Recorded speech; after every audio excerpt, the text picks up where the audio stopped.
一刀流居合獅子孫孫うっせえ行こう逃げたお前は俺の仲間だ何も分かった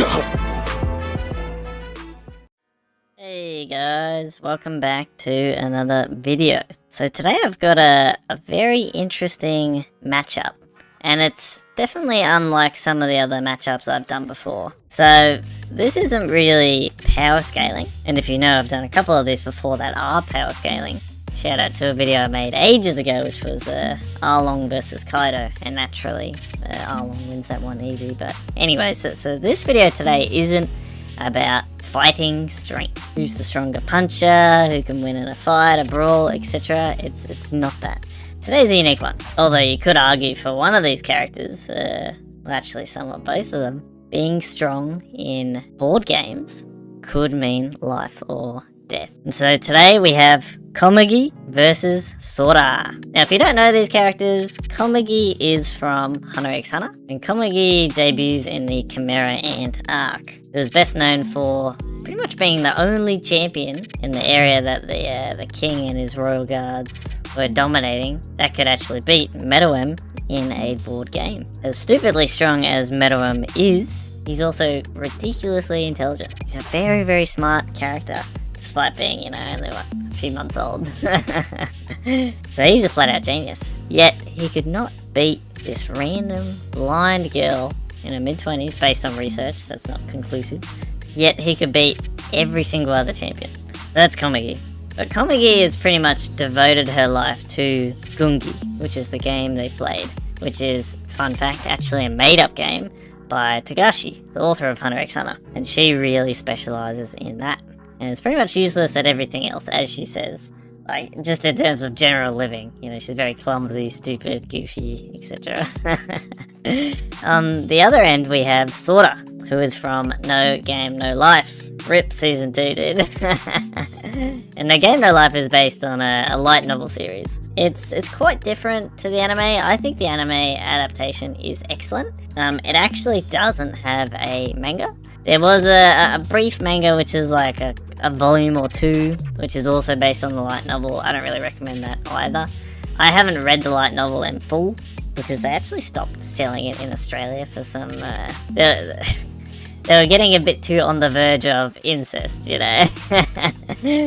leaning towards, honestly, child porn a little bit too much, and the decision makers in Australia did not like that, and it is no longer sold. And that's probably one of the big reasons why Season 2 has never come out. But despite that, I thought Season 1 was excellent. Oh my gosh. Just the amount of smarts in that show, it was ridiculous. I fell in love with it. And the fan service is good. I don't appreciate the fan service for Shiro, who's a literal little girl. But the other characters, absolutely. That's a great anime. But yeah, so Sora is ridiculously smart. He can pretty much play any game and be a genius at it. Even new games, he picks up super quickly, as we see when him and Shiro get transported to a fantasy world where everything is decided by games. And there's plenty of new ones that he's never played before, a lot of them with magic or supernatural elements that he naturally picks up so quickly and wins at. He's stupid. He's so smart. So yeah, today is a battle to decide the ultimate in-game theory. Komugi versus Sora. And honestly, I'm just thinking of like all anime. I haven't seen too many board game animes. I know there's a few out there. These two really stand out to me as like at the peak of their field when it comes to board games, that is. Naturally, there's a lot of other smart characters just in anime. Like Death Note comes to mind, L and Light are geniuses. Lelouch from Code Geass is a genius. Jing from Hunter x Hunter, he's also stupidly smart. Like, there's tons of them, just generally smart characters. But the reason I picked these two today is because they're the only ones who stand out as being the pinnacle of board games. So yeah, I thought this would be a really cool idea, so let's get into it. So, generally, as in who's better at board games full stop, I would say Sora. Like, his adaptability, the way he comes up with very unique strategies involving tricks and plots and math, and pretty much uses everything to his advantage around him. And just his range, like I said, the amount of games he can play and excel at, not to mention new games that he's never heard of or touched before. Like, he's ridiculous. And such a funny character as well, don't get me started, but yeah, generally, across board games, I would say Sora. But the reason Komugi makes it so tough is because she only plays Gungi. We haven't seen her play any other board games, but at Gungi, you just cannot imagine her losing. She's stupidly good at Gungi. Oh my goodness. And like I said, Meruem, who was a genius and was getting better and better by the day, couldn't keep up with her. And she was still getting better, and she actually learnt Nen instinctively when she was playing the game, because all these amazing new ideas and strategies kept coming to her head. Oh my gosh, and there was one game where she beat Meruem, and like, she plays the final chip or whatever to beat him, and he's like, what? That chip hasn't been doing anything the whole game, but now it controls the board and she wins. And he realizes that for that to be pulled off, she would have had to have thought like, I don't know, 150 moves ahead. Like, she predicted the whole game and all its combinations. Oh my god. And I don't know how many times they played Gungi for days and nights on end until they literally died and she was undefeated. My goodness.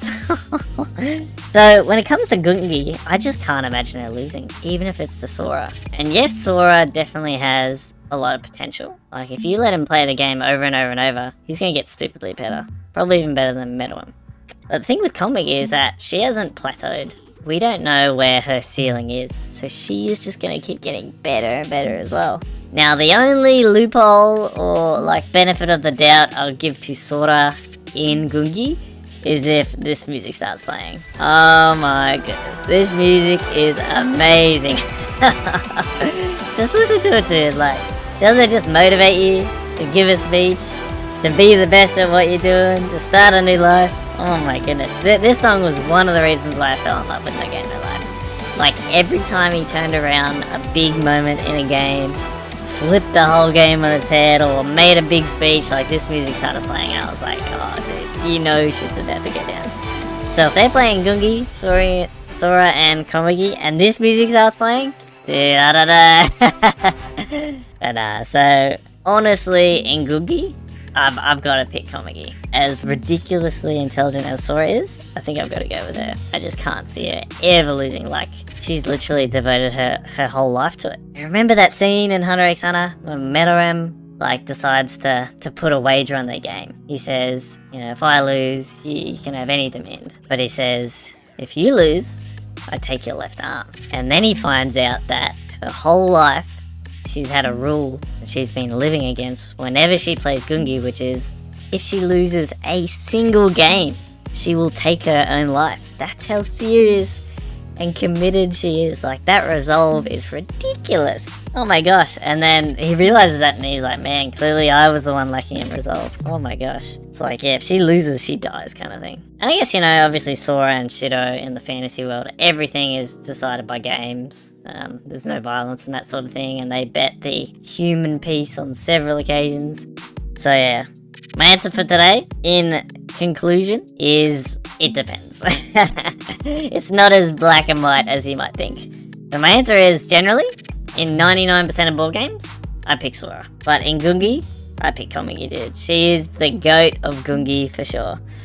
But in terms of being the ultimate in game theory across the board, again, you know, it depends. I'll probably go Sora, but for Gungi specific game theory, Komugi is the pinnacle. So yeah, there is my answer. It depends. But it's such a cool idea to think about, right? Like, man, these two geniuses. Gosh. Who knows, maybe one day anime will start creating like multiverses type stuff. Who knows? But yeah, so there you have it. A very interesting discussion today. Komugi vs Sora, who is the ultimate in game theory. I sort of say both. Alright, well, thanks for tuning in, appreciate it. If you have any ideas for future videos, leave a comment down below, and I'll give it a go. Otherwise, thanks for watching once again, and I'll see you next time. Alright, have a good one, guys. Cheers.